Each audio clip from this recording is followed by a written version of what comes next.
현대 사회에서 우리는 디지털 디바이스에 어느 때보다 더 많은 시간을 소비하고 있다. 스마트폰부터 시작해 컴퓨터, 태블릿, 심지어는 스마트워치까지 우리의 일상은 이들 기기에 둘러싸여 있다. 그러나 이러한 디지털 생활에는 건강상의 위험도 뒤따른다. 그 중에서도 가장 흔한 문제는 바로 눈 건강이다. 디지털 디바이스에서 나오는 블루라이트는 우리의 눈에 해로운 영향을 미칠 수 있으며 장시간의 화면 응시는 눈의 피로와 건조함을 유발한다. 많은 사람들이 눈 건강을 위해 각기 다른 방법을 시도하고 있지만 무엇이 최적의 방식인지에 대한 자문은 여전히 중요하다. 첫째로, 가장 일상적으로 실천 가능한 방법은 20-20-20 법칙을 적용하는 것이다. 이는 매 20분마다 20피트 떨어진 곳을 20초 동안 바라보는 것을 의미한다. 이 간단한 루틴만으로도 눈의 피로를 상당 부분 덜 수 있다. 둘째, 적절한 조명을 사용하는 것이 중요하다. 너무 어둡거나 밝은 조명 아래에서 디바이스를 사용하면 눈의 피로는 배가 된다. 따라서 주변 환경의 조명을 체크하고 조절하는 것은 눈 건강 유지에 필수적이다. 또한 블루라이트 차단 기능을 디바이스에 설정해서 활성화하거나 블루라이트 차단 안경을 사용하는 것도 방법이 될 수 있다. 셋째, 눈의 휴식을 위한 간단한 운동을 시도하는 것도 도움이 된다. 눈을 부드럽게 감았다가 뜨거나 눈 주위를 손가락으로 마사지하는 간단한 운동들은 혈액순환을 촉진시키고 피로를 해소하는 데 기여할 수 있다. 넷째로, 영양 또한 간과할 수 없는 부분이다. 비타민 A와 C는 눈 건강에 필수적인 영양소로 당근, 시금치, 오렌지와 같은 식품을 통해 쉽게 섭취할 수 있다.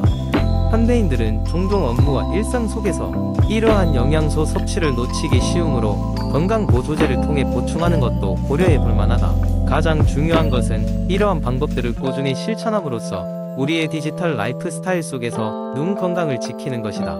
기술이 우리에게 많은 편의를 제공하는 만큼 그로 인한 부작용을 최소화하여 건강한 생활을 유지하는 것이 현대인들에게 주어진 과제다.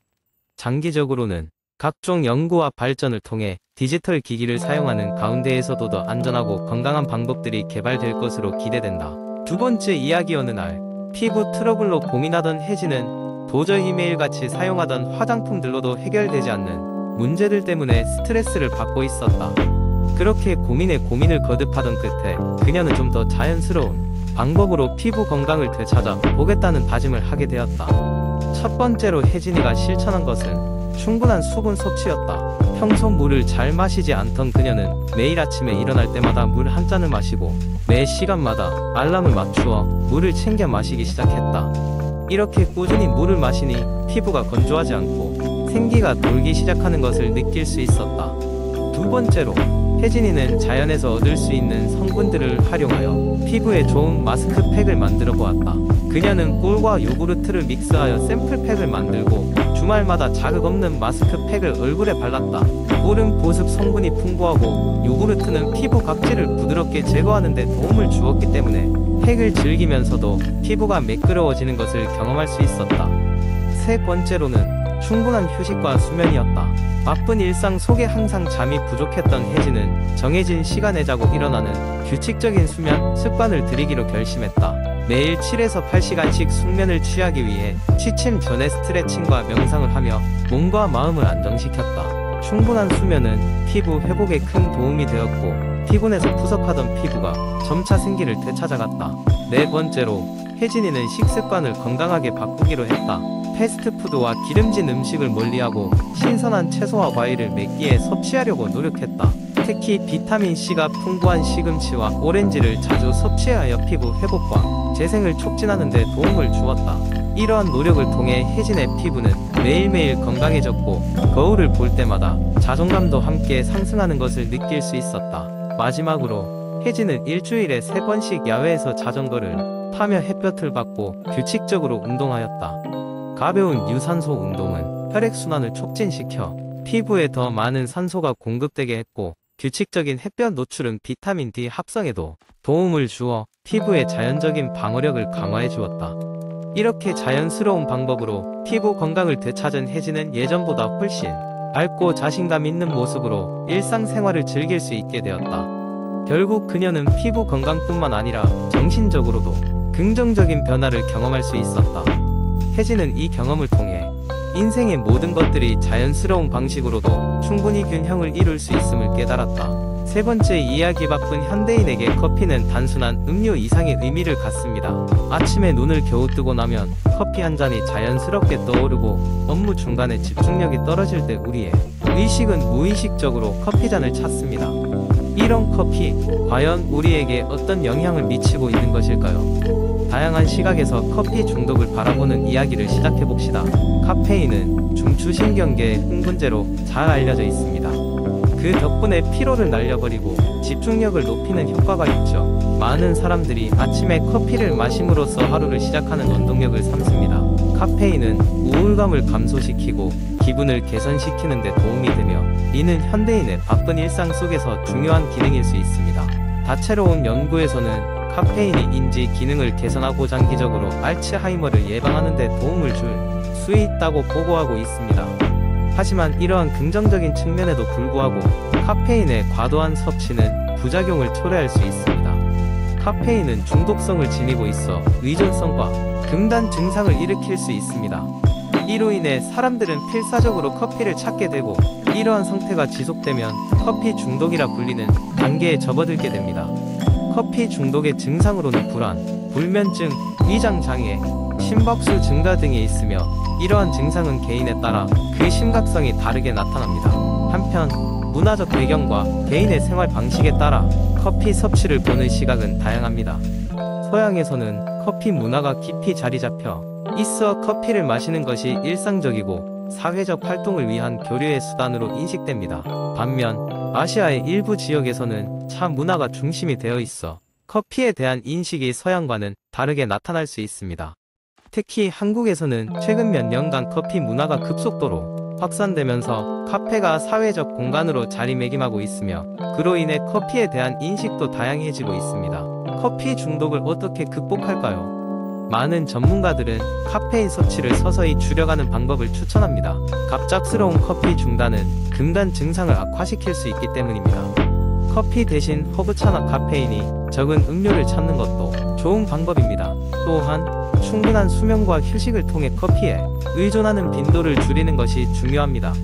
결국 커피는 우리의 일상에서 빼놓을 수 없는 친구처럼 느껴질지도 모르지만 스스로를 위해 적절한 균형을 찾는 것이 중요합니다. 각자의 필요와 몸의 반응을 고려하여 커피와의 건강한 관계를 유지해 나가는 것이 바람직할 것입니다. 이는 단지 커피에 관한 이야기를 넘어 우리의 생활 방식 전반에 대한 숙고로 이어질 수 있습니다.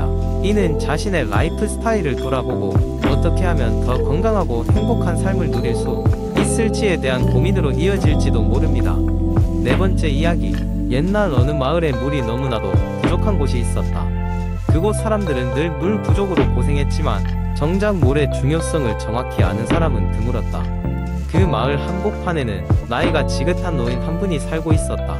그는 하늘의 눈물이라 불리는 비가 내릴 때마다 커다란 항아리를 꺼내 물을 모아두곤 했다. 사람들이 그를 보고 왜 그렇게 물을 모으냐고 묻자 노인은 느릿하게 말했다. 물은 생명의 원천이란다. 노인의 말을 이해하지 못한 사람들은 별 관심 없이 자신의 일에 언제나 몰두했다. 그러나 날이 갈수록 그 마을의 사람들은 미처 깨닫지 못한 채 지쳐가고 있었다. 그들이 잘 자지 못하고 피부가 거칠어지고 특히 생각이 명확하지 않게 되어가고 있는 이유가 다름 아닌 물 부족 때문이었는데도 말이다. 어느 날 젊은 청년 하나가 먼 도시에서 마을로 돌아왔다. 그는 도시에서 건강에 대한 많은 책들을 읽어나가서 수분 섭취가 얼마나 중요한지 깨닫게 되었다. 마을 사람들에게 다가가서 이야기를 열정적으로 늘어놓기 시작했다. 그가 전한 이야기는 충격적이었다. 여러분들은 하루에 최소한 2리터의 물을 마셔야 해요. 우리의 몸은 물로 이루어져 있고 우리 몸의 기본적인 기능이 제대로 작동하기 위해서는 충분한 수분이 필요해요. 이 이야기를 들은 마을 사람들은 처음엔 반신반의했지만 청년의 열정적인 설득과 하루하루 점점 좋아지는 모습에 점차 귀를 기울이기 시작했다. 사람들이 조그마한 물병을 옆에 두고 다니며 사소한 일이라도 하면 물을 마시는 습관을 들이기 시작했다. 처음엔 낯설었지만 그들은 점점 기운이 나고 건강도 회복되는 것을 느낄 수 있었다. 청년은 수분 섭취에 적절한 방법도 전했다. 물은 한 번에 많은 양을 급하게 마시는 것보다 작은 양을 자주 마시는 것이 좋아요. 아침에 일어나면 한 잔의 물로 몸을 깨우고 식사 전과 후에 물을 마시면 소화에도 도움이 됩니다. 운동 중과 전후에도 물을 마시는 것이 중요하죠. 하지만 카페인 음료나 알코올은 수분을 오히려 빼앗으니 주의해야 해요. 마을의 이 작은 변화는 시간이 흐를수록 큰 영향을 미쳤다. 마을의 아이들은 더 건강해졌고 노인들의 얼굴에는 옛날보다 더 생기가 돌았다. 이제 그 마을에서는 누구나 물의 중요성을 알고 마을 밖에서도 다른 곳에 물의 중요성을 전하며 다녔다. 그 노인은 이제 혼자가 아니었다. 마을 곳곳에는 수분 섭취에 대한 조언이 넘쳐났고 마을 사람들은 서로에게 물 한 잔을 권하며 작은 배려를 잊지 않았다. 그렇게 물 한 모금의 중요성을 통해 그들은 생명의 소중함을 다시금 깨달았다. 5번째 이야기. 아침 식사는 우리의 하루를 시작하는 데 있어 중요한 역할을 한다. 많은 사람들에게 아침 식사는 잠에서 깨어나 몸과 마음을 깨우는 데 필수적인 요소이며 하루 동안 필요한 에너지를 공급하는 중요한 식사이다. 하지만 현대인들은 바쁜 일상 속에서 아침 식사를 간단히 해결하려 하거나 건너뛰기 일쑤이다. 그러다 보니 건강한 아침 식사에 대한 관심과 중요성을 되짚어보는 것이 필요하다. 우선 건강한 아침 식사란 무엇인지 살펴보자. 이 질문에 대한 정답은 다양할 수 있지만 일반적으로 건강한 아침 식사는 탄수화물, 단백질, 지방 그리고 비타민과 미네랄이 균형 있게 포함된 식사를 말한다. 여러 영양소가 적절히 조화를 이루며 하루를 건강하게 시작할 수 있게 도와주기 때문이다. 가장 이상적인 아침 식사 메뉴를 구성할 때 먼저 신선한 과일과 야채를 포함시키는 것이 좋다. 예를 들어 다양한 비타민과 미네랄이 풍부한 베리류, 바나나, 사과, 오렌지 등을 곁들인 요구르트는 훌륭한 선택이 될 수 있다. 또한 섬유질과 비타민 B가 가득한 오트밀에 견과류와 꿀을 더해 먹으면 포만감이 오래 유지된다. 이 외에도 통밀 토스트에 아보카도와 계란을 곁들인 요리 혹은 다양한 채소를 넣은 스크램블 에그도 권장된다. 단백질은 근육을 유지하고 성장시키는 데 필수적이며 아침 식사의 중요한 요소이다. 달걀, 그릭 요거트, 두부는 좋은 단백질 공급원이며 쉽게 준비할 수 있다. 특히 그릭 요거트는 일반 요거트보다 단백질이 더 풍부하여 아침에 섭취하면 하루를 시작하기에 매우 적합하다. 그러나 모든 음식이 건강한 아침 식사를 만드는 것은 아니다. 피해야 할 음식으로는 고당분 시리얼, 패스트푸드, 가공된 육류 등과 같은 음식들이 있다.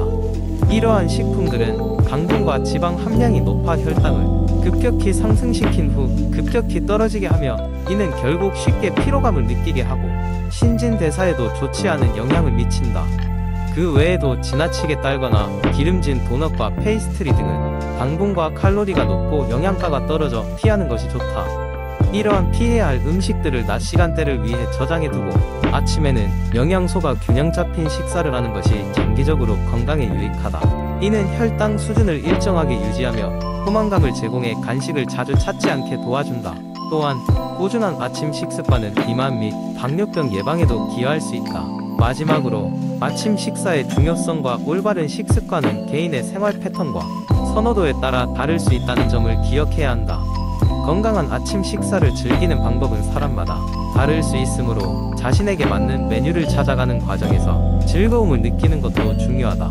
일상 속에서 작은 변화로 시작하여 점차적으로 건강한 아침 식사 습관을 만들어가는 것이 우리의 삶의 질을 높일 수 있는 딜리셔스한 방법이 될 것이다.